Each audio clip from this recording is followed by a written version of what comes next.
बच्चों, welcome you all. Last video में हमने देखा था आयनिक बॉन्ड एंड बॉन्ड के बारे में। बॉन्ड के बारे में हमने देखा कि it is an attractive force between atoms. Then हमने देखा कि ionic bond is found between atoms when there is transfer of electron. और आज हम देख रहे हैं थर्ड कोवलेंट बॉन्ड के बारे में। First of all, definition of covalent bond. We know that there is a transfer of electron in this ionic case, but here in covalent case there is sharing of electron. This sharing of electrons between atoms. Example से clear होगा। Very simple molecule that is O2।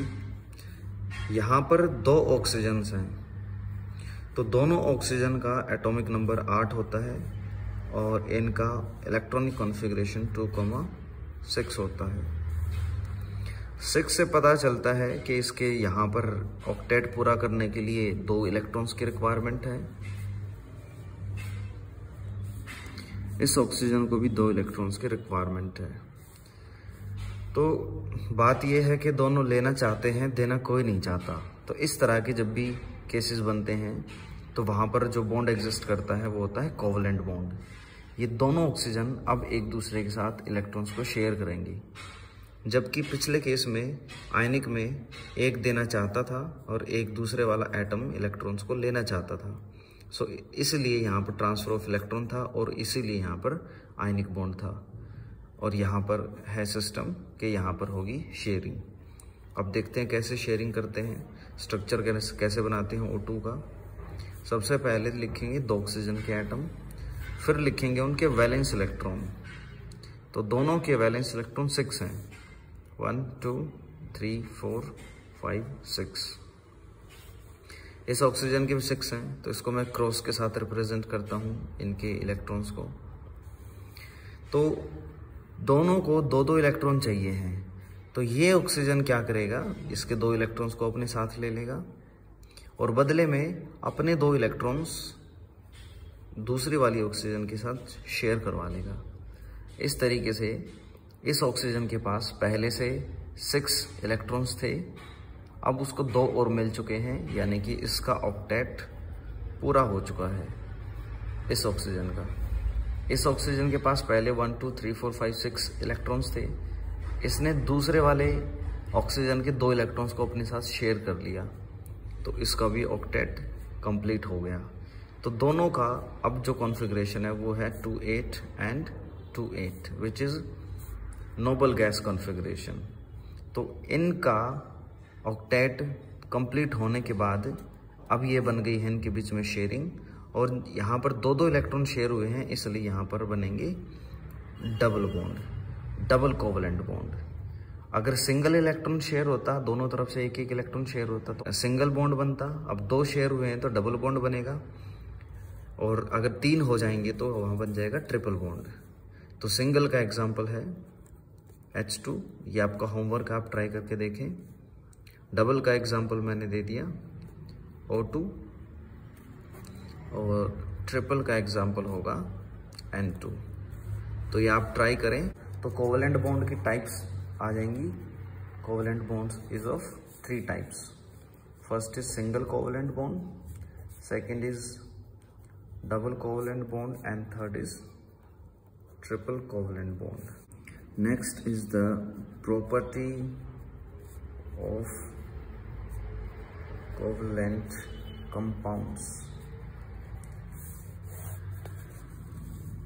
First property कि they are found in the form of solid, liquid as well as in the state of gas. Second, they have low melting point and boiling point because one O2 molecule doesn't have strong force of attraction between another O2 molecule. तो इस तरीके से दो O2 के molecules हैं, ये एक दूसरे को कभी भी अट्रैक्ट नहीं करते। सो दैट्स वाई इन दोनों मॉलिक्यूल्स को अलग करना हमारे लिए आसान है, और इसीलिए इनका मेल्टिंग पॉइंट और बॉइलिंग पॉइंट भी लो हो जाएगा, और ये किस फॉर्म में मिलेगा, गैसियस फॉर्म में मिलेगा। अगर इन दोनों के बीच में थोड़ी अट्रैक्शन होती तो हो सकता है कि ये लिक्विड होता, और ज़्यादा अट्रैक्शन होती तो ये बन जाता सॉलिड। तो डिपेंड करता है उनके बीच का इंटरमोलिकुलर स्ट्रेंथ कैसा है, तो उसी के बेस पे सॉलिड लिक्विड गैसेस हमारी स्टेट्स बन जाती हैं। थर्ड प्रॉपर्टी हम देखते हैं कि ये सॉल्युबल हैं या इनसॉल्युबल हैं वाटर के अंदर। देखिए, वाटर एक मीडियम होता है किसी भी सॉल्यूट को अपने अंदर डिसॉल्व करने का, it act as a solvent. Water generally अपने अंदर आयनिक सब्सटेंसेस को डिसॉल्व कराता है, बट कभी कभी हमने देखा है जैसे ग्लूकोज, शुगर, इस तरह के कोवलेंट कंपाउंड्स भी पानी के अंदर सोल्युबल हो जाते हैं। तो हम कह सकते हैं कि वाटर के केस में या वोट एज अ सॉल्वेंट जो मोस्टली कोवलेंट कंपाउंड्स हैं दे आर इनसॉल्युबल। देखिए, सोल्युबिलिटी का एक रूल होता है कि कौन सी चीज़ कब ज़्यादा कौन सी चीज़ किस में सोल्युबल होगी। उसका रूल है लाइक डिसॉल्व लाइक, मतलब जो जैसा होता है वो अपने जैसे को ही अपने साथ रखता है।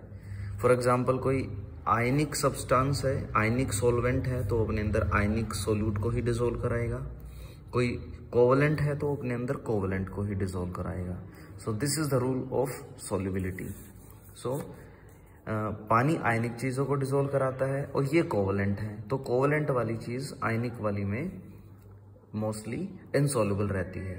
अगर सॉल्युबल है तो उसके भी फर्दर कुछ डिफरेंट रीजंस होते हैं कि क्यों वो पानी के अंदर सॉल्युबल है। Fourth is poor conductivity. अब ये इलेक्ट्रिसिटी को कंडक्ट नहीं करते। आयनिक वाले इलेक्ट्रिसिटी को कंडक्ट करते थे क्योंकि उनके अंदर आयंस प्रेजेंट थे, बट लेकिन इनके अंदर आयंस प्रेजेंट नहीं है और ना ही इनके अंदर फ्री इलेक्ट्रॉन्स प्रेजेंट हैं।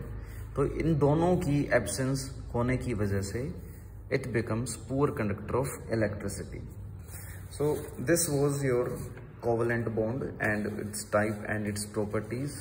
तो प्लीज़ आप इन तीनों के डायग्राम बना के देखिए होमवर्क में, और फिर मिलते हैं आपसे किसी नेक्स्ट वीडियो में। कोई आपका डाउट बचा हो तो कमेंट्स में ज़रूर बताएं। न्यू वीडियो के टॉपिक का सजेशन देना ना भूलें, और अगर वीडियो पसंद आए तो उसको लाइक सब्सक्राइब भी करें। Thank you.